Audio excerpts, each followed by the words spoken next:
What I wanted actually is to establish a new term of monument.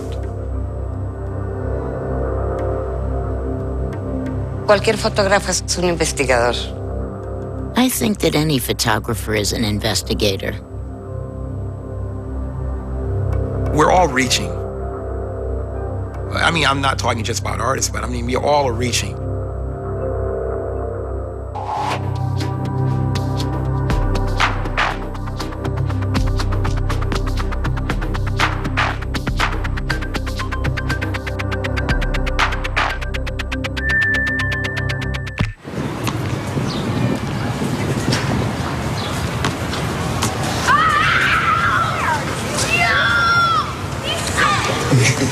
You know, but we'd like to thank y'all. You know, I thank y'all personally, you know, for coming out.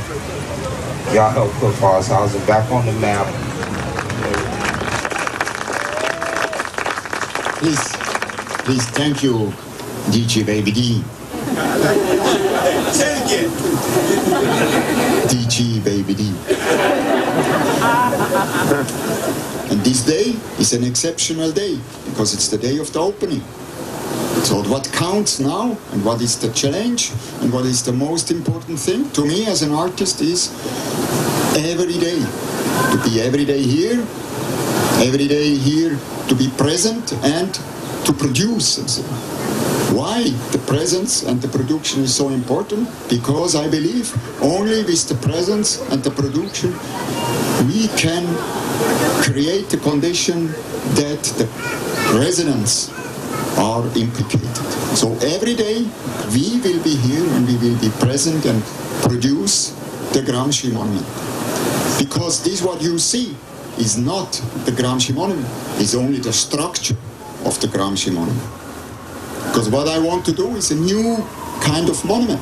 So this new kind of monument, I have to construct it every day in being here, in being present and in producing. And in addressing it first to the family who lives in 5th floor there, or the family who lives there in the 1st floor, or the woman who lives up there in the 5th floor. They're my public. This is the challenge. This is what's about the Gramsci monument. To create memory, a common memory. Ace, deuce, and no use. The 3 the hard way. These are my buddies here. I could tease them all day long. But I know not to get out of line with them either, too. But they'll slap me around like if I'm one of their children. You wouldn't have never figured it would have been like this when they first started out. I believe that every human being has an understanding of art.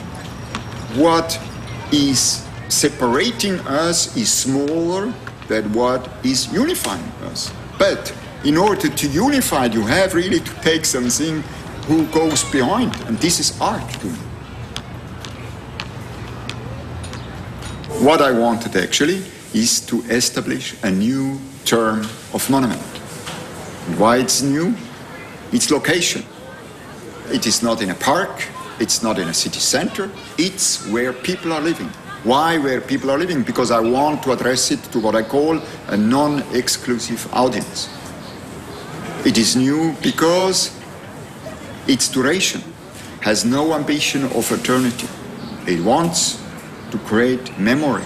Actually, in every artwork, I would like to establish a new term of form, a new term of art. This is my big ambition, of course. A lot of people came walking around looking while they was building it. Right. And they wasn't sure at all. A lot of people call this place the wood. What do you call it? Oh yeah, the Little Rascal Clubhouse. Yeah, that's what I call Little Rascal. That's the best one, but the one that Phil had called, he said, Little House on the Prairie meets the Bronx. I was like, that's it. Michelangelo is nowhere around. You know? Because I decided to do it where people are living, I must find somebody who agree with my project. So I call it the key figure, Eric Farmer.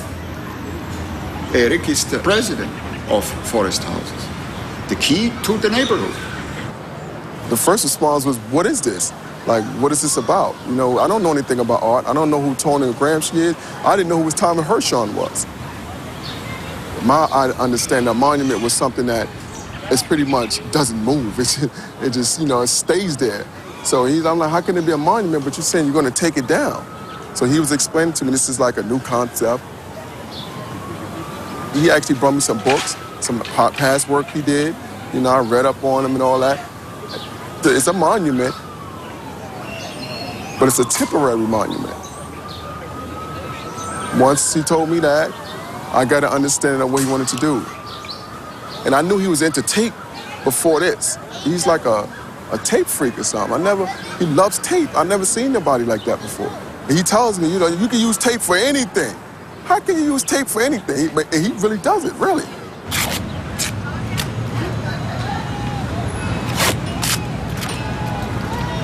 Thomas he's definitely out there, but he got me out there with him. The banner. So then we do one banner more. Can we hang it in your house? Yeah, of course, I told you, whatever you're ready. We do it. Whenever. It's with Yomi. Yes. I do it. And I asked Eric to compose a team of 15 people to build the structure. What was important, I didn't tell him I need some specificity. I just needed residents, and he composed the team, and I'm very proud, even when it was very difficult, to go to the end with the team. I told it in the beginning, but when you're doing an artwork, and especially in public space, it's never a completely success, but what is nice, it's never a completely failure. Thomas uses me as one of his main carpenters. He'll tell me to do something, and I'll take my construction experience and try to add something to it. But if he doesn't want to do it that way, you know, Thomas is the boss. We have to do it his way. A lot of times, Thomas listens to how I do things. So when they walk on it, everything is balanced. He's not a construction guy, you know, as he said, he's an artiste. You know what I'm saying? He's not a construction guy at all. We had plans made by an architect, but only to get the permission. And I mean, but also it was helpful because, for example, I learned a staircase have a certain dimension, so that I tried to do. Not so good, but we tried. The same with the ramp. I mean, it has to have a kind of level, of course, to go up. Yeah, I would go backwards, and then when I turn up, I would turn around. So it's fine, Thomas. But okay. To me, it seems the only way to work together, which I would like to call in coexistence. It seems to me much more honest to say coexistence than collaboration. They will be paid for their work because it's like I'm coming in a gallery and working with the people who are working for the gallery or for the museum. They're paid as well. When he first got here, he didn't want people to focus on making money and people just focus on doing a job. He wanted people to understand what this gentleman was about, Antonio Gramsci. I was very happy that in the neighborhood of Forest Houses, people who didn't know Antonio Gramsci made very immediately the connection to Nelson Mandela or Malcolm X. Gramsci is a philosopher of Marxist thinking. He comes from Italy. He went to prison for his thinking. He didn't make a book, he made his notebooks, who are like layers of thinking, always related to very practical things, but still with a big ambition.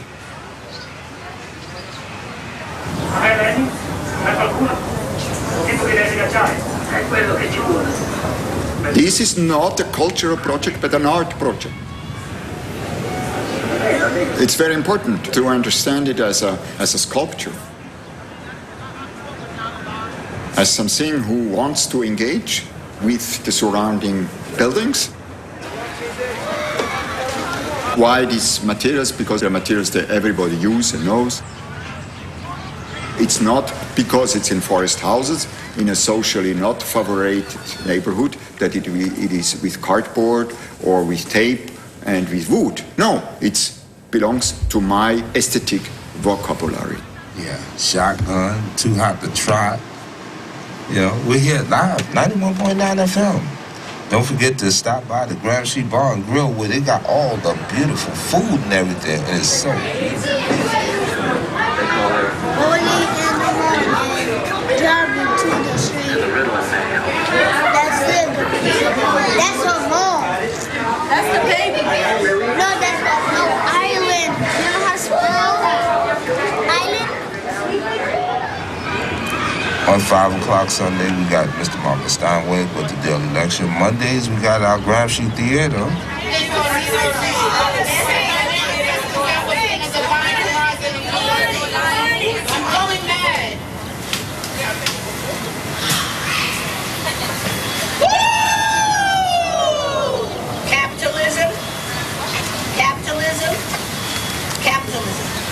You learn. I met people from all walk of life. I love that. Yeah, that was the best. All over the world. Right. The second part of my work is what I call public interventions. I go out of the museum and gallery world and I try to reach an audience that is larger than the small audience that we know goes to the art world. And the third part of my practice is teaching. So that's why I speak. Yeah. This is working? Okay, one second. Sorry. It's okay. And if it wasn't here, they wouldn't came. Right. Because why would they want to come here?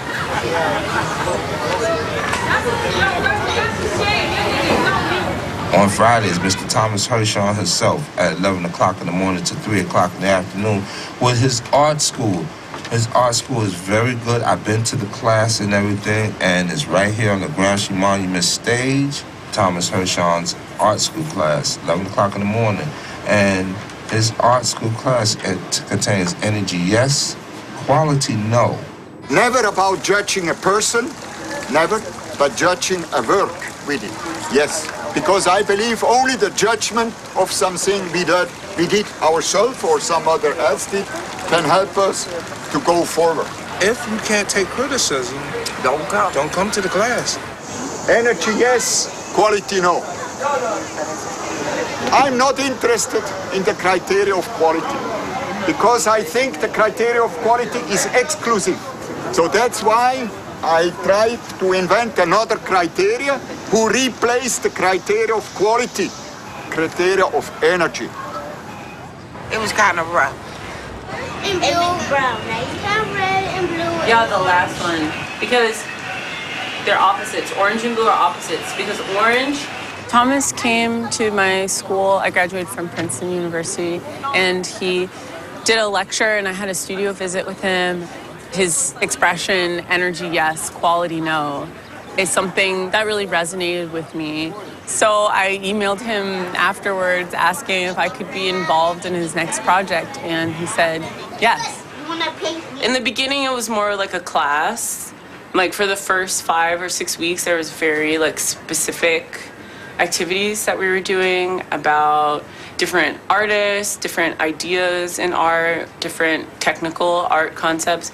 But then in the last few weeks, it's been more kind of just like an open workshop because now the kids are coming in and they have a lot more of their own ideas. You want to spray the inside? No, don't spray the inside. Why? You can spray the inside. This is not a collaboration. This is work in coexistence. That me, I do it 100%, but the other also 100%. So I cannot interfere. I don't want to interfere. And I want to take the responsibility, and I can, of 100% of what the other does also. That I call unshared authorship. So for example, in the radio station, what the DJ Gucci or DJ Baby D told and how they told it, I take 100% responsibility about it. Collar. You see, officers have a certain amount of collars to get monthly. I was told when I was writing tickets that I had a minimum of 27 tickets I had to write per month. Okay. Minimum. Yeah. Look around you. Notice that when you enter upon the projects, what is it that you're walking through? Whereas they were not there years ago. It's like gated. Raw iron gates. Yeah. Once you enter upon those raw iron gates, you're practically going through a door. Right. That's the insignia of trespassing. Thing is, do we go down? Do we make a complaint? Of course. Do we fight Of course. the ticket? Wait a minute, let me just finish. Do we fight the ticket, or do we just let it sit and get a warrant and then double up our problem? I think I have a solution. Yeah, solution. Let's hear a solution. I've been going through it, so. Then at 4 o'clock, we got the daily lecture with Mr. Marcus Steinway. His daily lecture for today is For the Love of Philosophy. Ein kind of ontological void or emptiness. What does it mean then for the changed now, transformed situation of the human subject? What does it mean for the definition of what thinking is? So thinking is first to deal with this lack, with this void, with this emptiness. Call it the inexistence of God, call it simply a kind of the whole of freedom, like Jean-Paul Sartre is claiming that. He said that yesterday, he don't believe in God. And I said, what you mean you don't believe in God? And I'm like, it got to me. I had to get up and say, I had to get up and say something. What you mean you don't believe in God? He said, you don't believe in nothing. I said, okay. When I'm in front of an artwork, there are two questions. Where do you stand? What do you want? Without getting too deep, too heavy. So this next song is a joint called I Got It. And this is basically based on anybody who's ever tried to accomplish something where the odds was really against you, but you still push forward anyway. Yeah. With that said, sound man. Thorns in these roses, so many phony and posers, so many days on the humble. Now feel my attitude rumble, and I won't shut it off. I've paid every call, so all the shots I call. Who are you to doubt it? Too many flaws in entertainment. I bare my soul for it's naked. Too many dreams now faded. They're saying I'll never make it.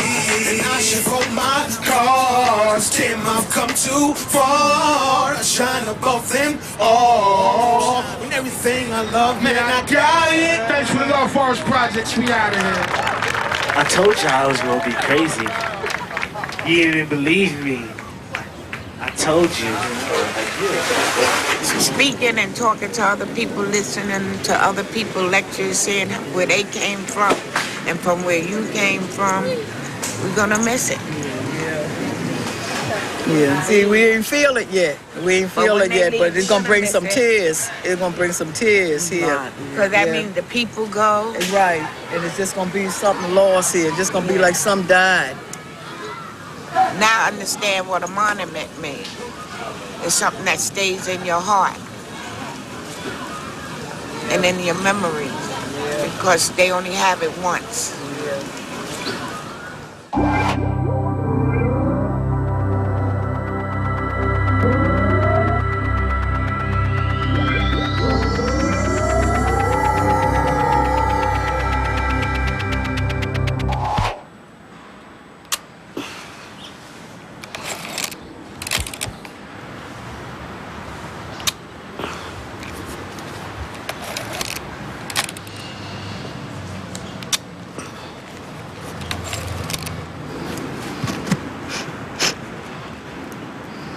Fue rápido. Yo tomo las fotos muy rápidas. I take photographs very fast.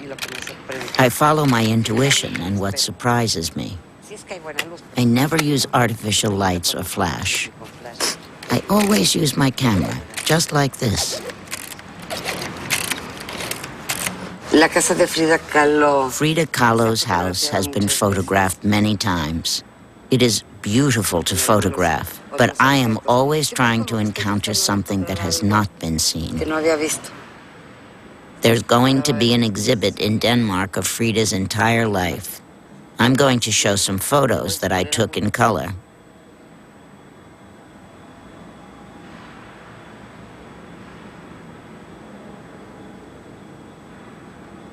Esta es su bata con la que fue al hospital. This is the robe which she wore in the hospital, and there she kept painting. This is part blood, part paint. The director of this museum gave me permission to photograph Frida's bathroom. I took the photos in black and white, which is more my way of expressing myself. Thousands and thousands of people come to this museum. She's still a figure of sainthood. Pero es una figura de santa.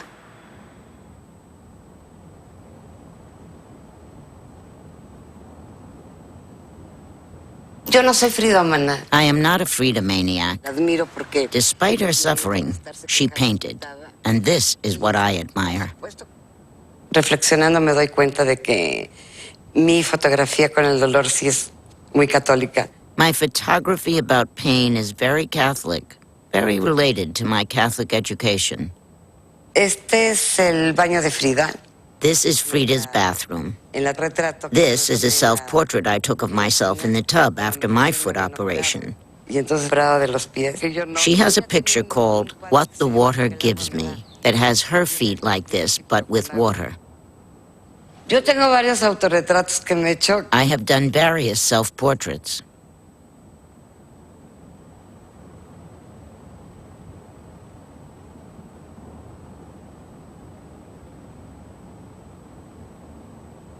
This is a self-portrait of me in Trotsky's house. I am very close friends with Trotsky's great-granddaughter. Cuando voy a casa de Trotsky When I go there, I get a little bit depressed because they left the house with all those bullet holes, with a lot of political memories. Somos 13 niños. Yo soy la mayor. We were 13 kids. I'm the oldest. Very, very Catholic. I was educated by nuns. I think that I'm the only one in my family that isn't Catholic anymore. Now I'm an atheist. Let's say agnostic. Ahora una gente atea, digamos, soy agnóstica.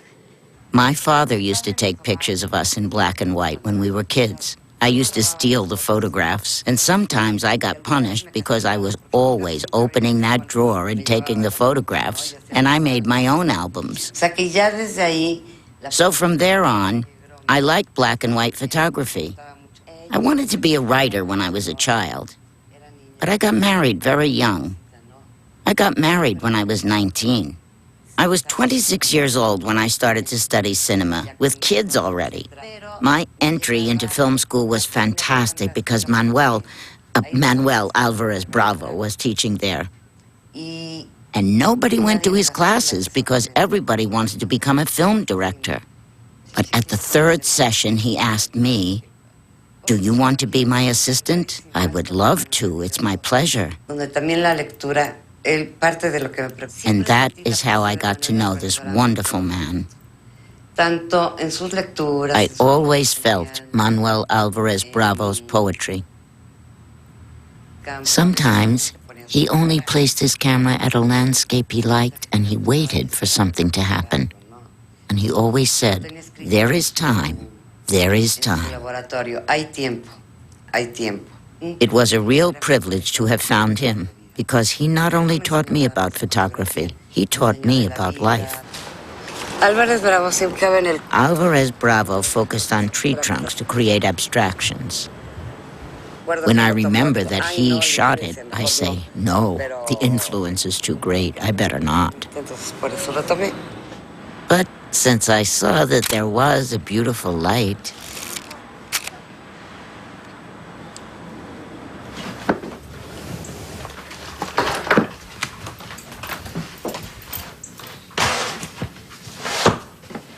las manos. Esto es en Juchitán. This is Juchitán. Fui a Juchitán porque Francisco Toledo, el pintor, es de Juchitán. I went to Juchitán because Francisco Toledo, the painter, is from there. He invited me to do work and display it in the Culture House, so the people could see we weren't just taking, but that we were also giving back. Más o menos 6 años. Yo iba y regresaba. I was there more or less 6 years. I would go and come back. And I was able to immerse myself and have the cooperation of the people of Juchitán. Esta es la tía de Toledo. This is Toledo's aunt. Nada que quiere decir señora Lupe Pan. Después en Juchitán. In Juchitán, homosexuality is permitted. Les llaman muches. It's one of the very few places in Mexico that's very liberal. Mira, aquí está Magnolia. Look, here's Magnolia. I was buying beer with the women, and Magnolia said, "Oh, my love, can you photograph me?" I told her, "Yes, of course." Here's the moment where she's putting makeup on.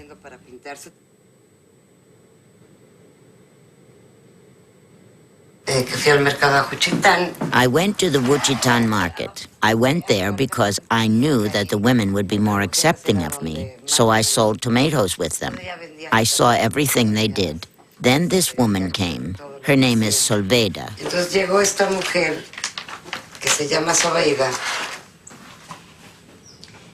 12 photos. Only 2 iguanas remained alive. They are sold to people to eat. Yo le puse esta foto Nuestra Señora de las Iguanas. And I called this photo Our Lady of Iguanas. Again, my religiousness comes out. Ese trabajo que hice con los seris. This work I did with the seres. They are totally different people from the Huachitacas. Son personas totalmente diferentes a las Huachitecas. With the seres, everything is very severe because they live in the desert. I lived with them for a time. Not as long as I did in Wichitan. These works were done more or less at the same time. I started them in 1979. Para después hacer eso. Y bueno, hice un libro con él, hice otro libro sobre la matanza de cabras. I did another book about the slaughter of goats by indigenous people who for generations upon generations worked for rich Spanish employers. Españoles de generaciones y generaciones. They were paid very little. Patrones pagan muy poco a los indígenas por matar a las And they always crossed themselves before killing the goats. That's why I gave the book the title, In the Name of the Father. Por eso yo puse En el nombre del Padre al libro. In each work, I find different things. Here I found this religious part. Es como el sacrificio, ¿no? De Abraham, un poco. It's like the sacrifice of Abraham. Y me gusta mucho también fotografiar las cosas fuertes. I really like to photograph intense things. Bueno, este es un trabajo que hice en Estados Unidos con los cholos. This is a work that I did with the cholos. They are a very marginalized people that were born in the United States. And I had the opportunity to live and work with them for a short while. Y tuve la oportunidad de convivir con ellos y trabajar un poco con ellos.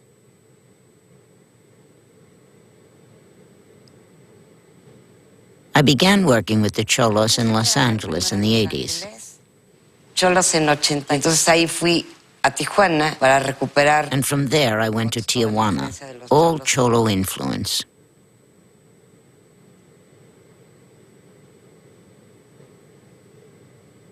Quise hacer una investigación. I wanted to do an investigation. Y lo que pasa es que, But what happened is that I was only there 2 weeks. I returned later. It made me very depressed. Y me interesa mucho. I'm very interested in how a Mexican goes to the United States. Because for them, this is the American dream. No hay trabajo. Because here in Mexico, there aren't jobs. What happens is they don't know what they're going to find. I went to do a tour of the southern United States. It was the first time that I was taking landscape photographs. I began to enter into the landscape. De esta manera empiezo a entrar, es que me encantaron, que me gustaron mucho en el sur de Estados Unidos. I began learning about life in the United States, where there are no people on the streets, which is different from Mexico. And now, I mostly only photograph landscapes. I went to India. The first trip was about people. Since then, I've gone 4 more times. And now I made a book titled, There Is No One, because there is no one. There are only objects. There are only landscapes. I've always wanted to photograph the abstract. And now the rebars, the buildings, things I never imagined photographing. I just finished a project in LA earlier this year. I was in LA for a month and a half. It is called Criba del Cielo, sieve of sky. It is like a grid, a net, where the light passes through, or something that passes through the brain. It is with the text of Fabienne Brado, who is a close friend of mine and a very good writer. I have always said that for me, the camera is just a pretext for knowing the world. I am interested in what my eyes see and what my heart feels. Why grids? It means prison, something like that, something that is enclosed. Maybe I feel like I'm in prison myself. Encerrada, quizá mi cámara me está liberando de eso, no lo sé. Maybe I also feel locked up. Maybe my camera is liberating me from those feelings. It's what touches me, what moves me. That is what I photograph.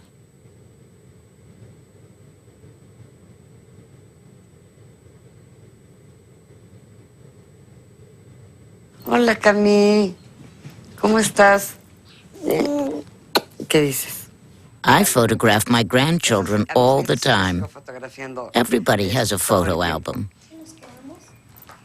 ¿En qué nos quedamos?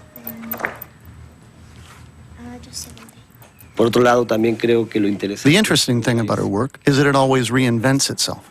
It's a work that has a huge opportunity to not repeat, to not generate a style, but more importantly, to search for or be an example for what human beings can do with their lives. ¿Quiénes? ¿Con quién estás? Mis primas. Ah, son tus primas, ya te pusiste, ¿no? Mis primas.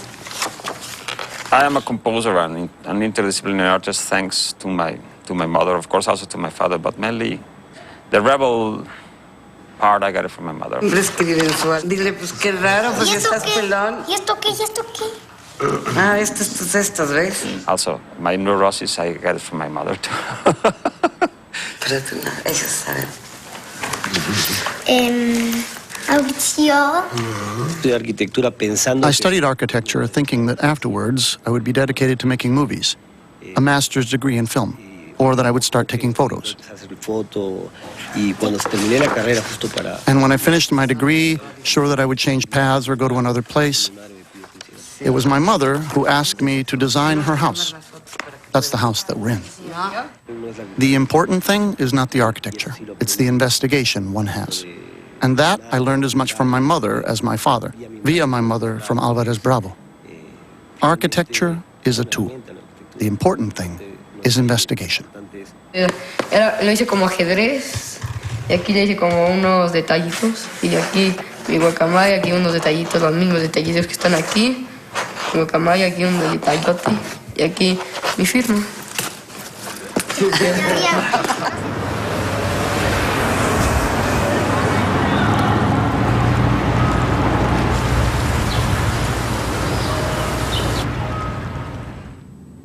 Tengo una pequeña exposición que se hizo en la Tate Modern.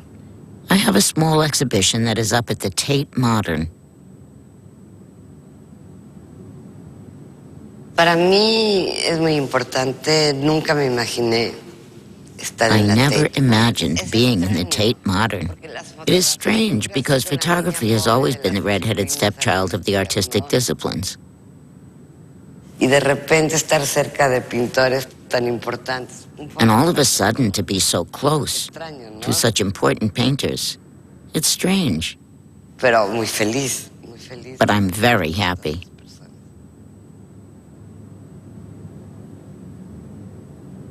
Cualquier fotógrafo es un investigador. I think that any photographer is an investigator.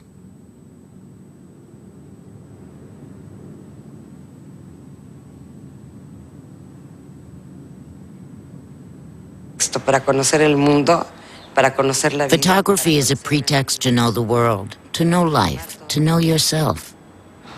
Yo, si no fuera fotógrafa, estaría muy, muy mal. If I were not a photographer, I would be very, very badly off. I would have a very bad time because creativity is needed. to keep moving forward. Seguir adelante, ¿no?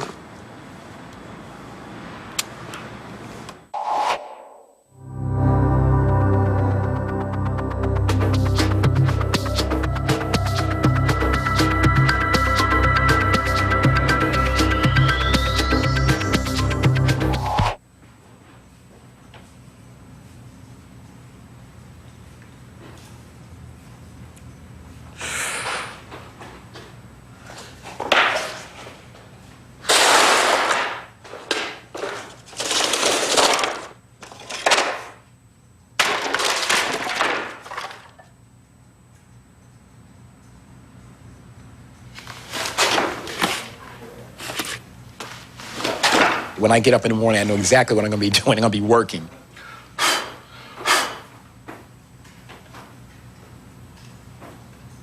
don't know what the works are actually going to be about, but they find their way.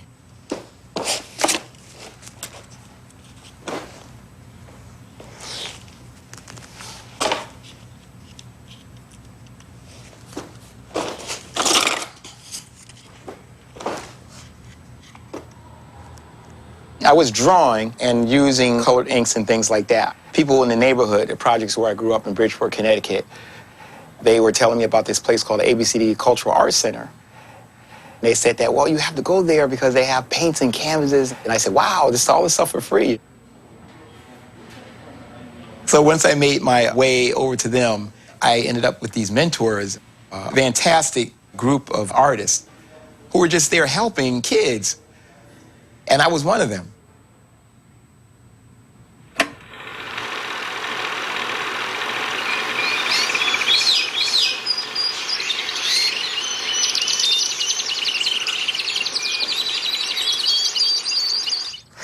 My goodness. Just copying cartoons here. Just copied directly from television, like whatever I was watching. I had the facility to be able to do that at a young age, but at the same time, it wasn't an original thought.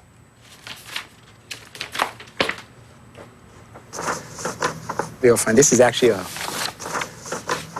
from the newspaper article when I was my first exhibition at age 13. And we used it as a flyer.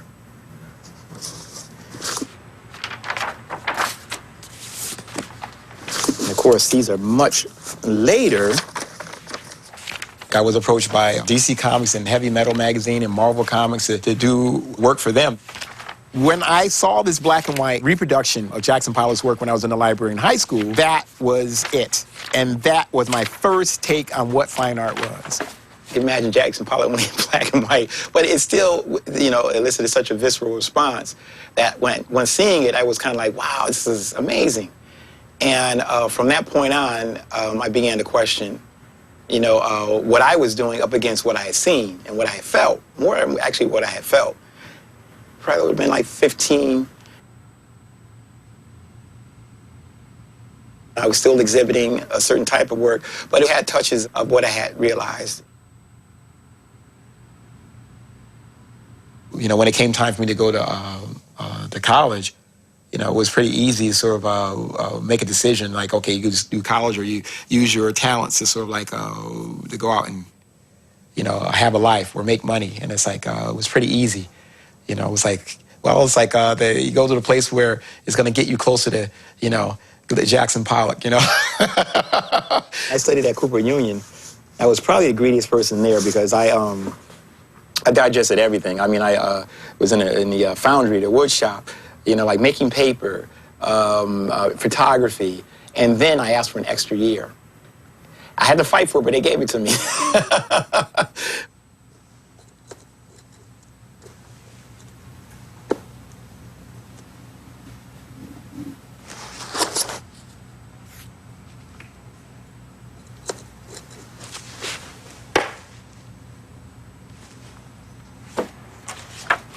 My ability to be able to draw and paint well actually was getting in the way of me realizing something larger. It's hard to get past something so beautifully done and then at the same time ask the question, what's underneath that? I decided it was time for me to stop using what I did well. So what I did was almost literally tied my hands. I said, okay, you can no longer paint or draw, and you're going to have to find another way to create. This is where I would have stopped drawing, actually. This is where it ended.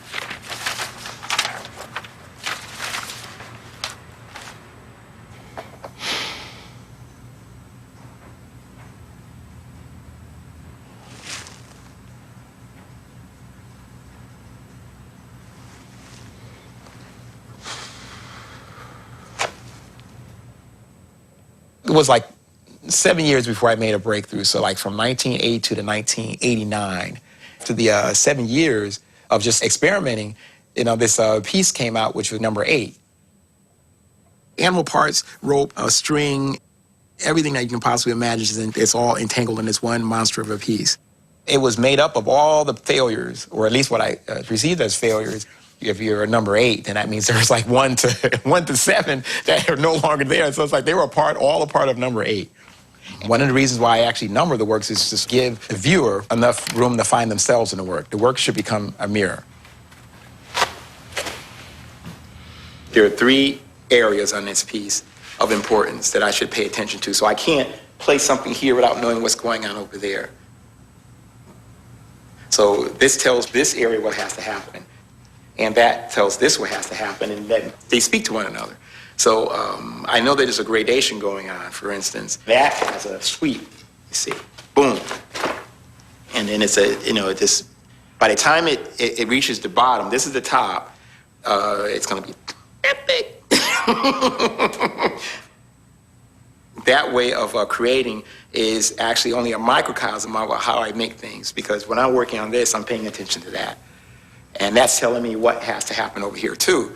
And I can see things that are not working over there that I say, okay, make sure that that's not occurring here. And then this helps me by saying, oh, you know what, this needs that over there, you know. So a lot of times I can rip things out. That piece actually is already made up of at least 4 different pieces. Yeah, and the longer the work hangs around, the better off it is. My number is usually 7. I'm rotating 7 things. They're speaking to each other. But it is sometimes like 7 crying babies trying to get to this one, to that one, and they're bouncing around, and then they leave.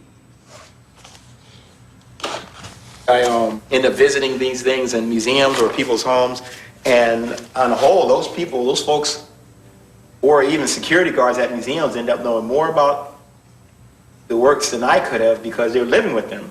And they've had longer, you know, much longer amount of time to sort of experience them. And I only have them for a second, you know? I remember making a piece in my apartment. At the time I was living in Washington Heights. A friend of mine came over and said, well, how are you going to get it out? You know, I said, I hadn't thought of that, you know. I was really thinking about taking the piece out of there, you know.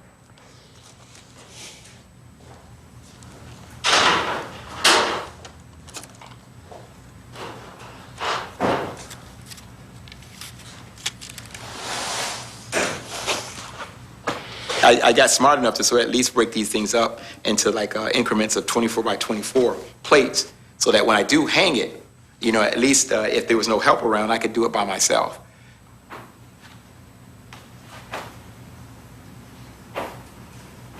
Being a person of color is one of those things that you will have to contend with as an artist. You're going to have to realize it, and you're going to have something to say. When I actually did the show back in 1992, there were things that sort of came out of that exhibition, which I have not necessarily returned to, but they have definitely been things that people will probably continue to remember and write about, even if the work has absolutely, at this point, nothing to do with cotton or ropes or things like that. There's a huge cotton wall piece that I had done. At the time, I was using a friend, Jack Whitten's studio. And I didn't have a car, I didn't have a license, my goodness. And Jack was living on Lisbonard, which is behind Canal Street. I mean, I said, that's like almost 30 blocks. You know, so it's like, okay, I put the bale of cotton on the dolly and pushed it in the street. And I remember the photographs that came out from that. Outrageous. For me, it was very practical to get, you know, from A to B. But in fact, you know, if you look at the photographs, it's like a political statement. And then from there was like, okay, creating the piece. My people's history is not about just black people. It's like about all of us. I mean, there were things in that exhibition that went through my body that were huge. In 1992, I got it all out. It got said. For me to linger on that, it would be almost doing the art a disservice.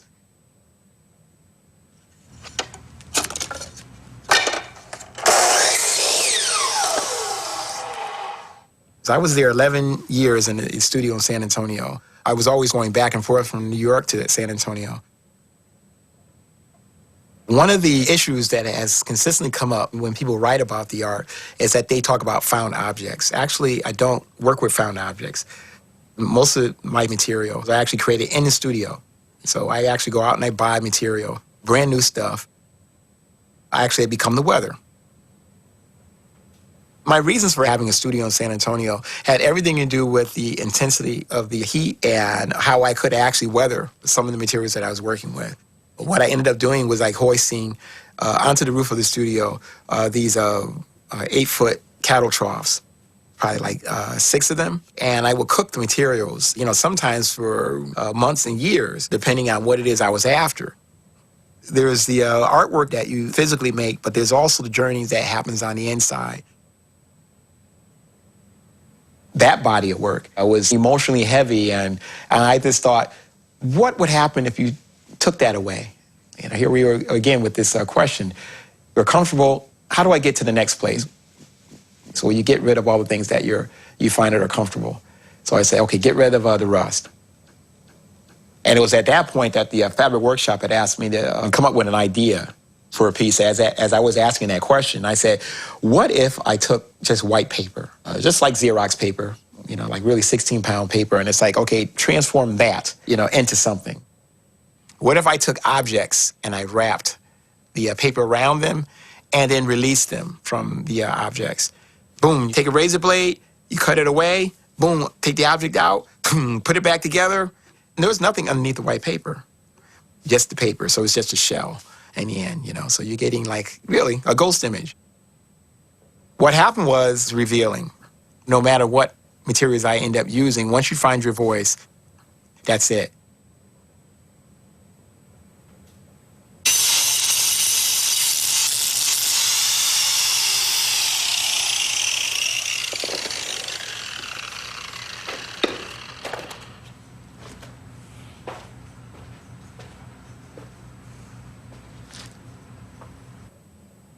There is no escaping your past.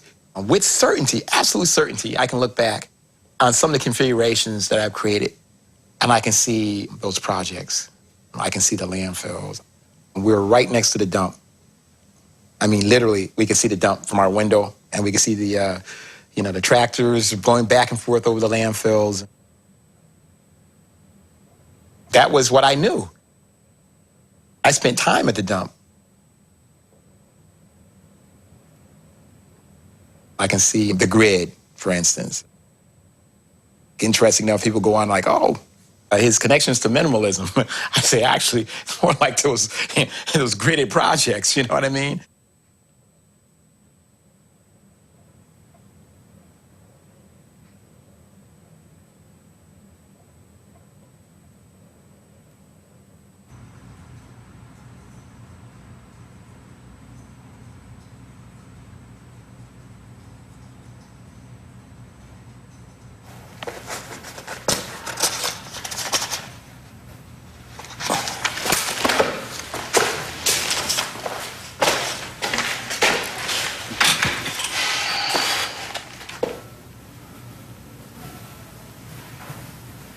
When you're creating, there are satisfying moments, and then there are moments that are kind of like endpoints or beginnings. My gallery approached me, what if we allowed you to take on the space? I had the space for a month to actually create in the space. And what I did was, as always, you know, bought materials like the wood and stuff like that, and began to, you know, wash it and burn it and transform it. What we ended up with was this dilapidated wall.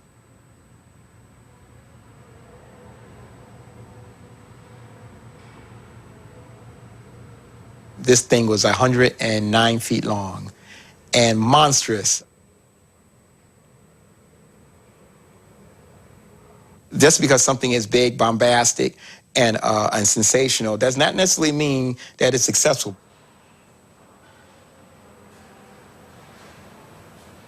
It was like all of a sudden I had this epiphany. It is time for you to start reaching again. This is not quite enough. I know this too well, and I'm getting too comfortable again.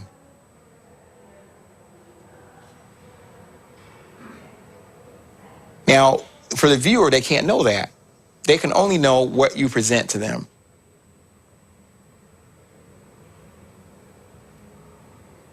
I'm finding that the work is becoming like a monstrous sometimes in what it needs, and I just keep feeding it. The fact is, I've sort of almost set myself up in life so that I can give completely or commit completely to this process of creating. I mean, I've never been married, I have no kids. I love kids, I love women, but I don't have either, you know what I mean? So that tells you something about my commitment to like this life. We're all reaching. Like, I mean, I'm not talking just about artists, but I mean, we all are reaching. As I'm creating, I know that I have the opportunity, whatever I feel or know, I make into material. What a journey, though. I've enjoyed it for all of my life. And still, I'm intrigued. You know, I still want to reach out. I still want to reach. I still want to reach. I still want to reach.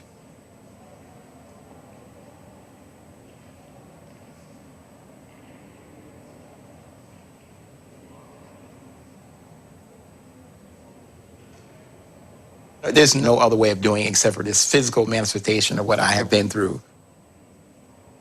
And if I were to sort of like say what my work was, absolutely what my work was about, I couldn't tell you. And even if I knew, I probably wouldn't tell you.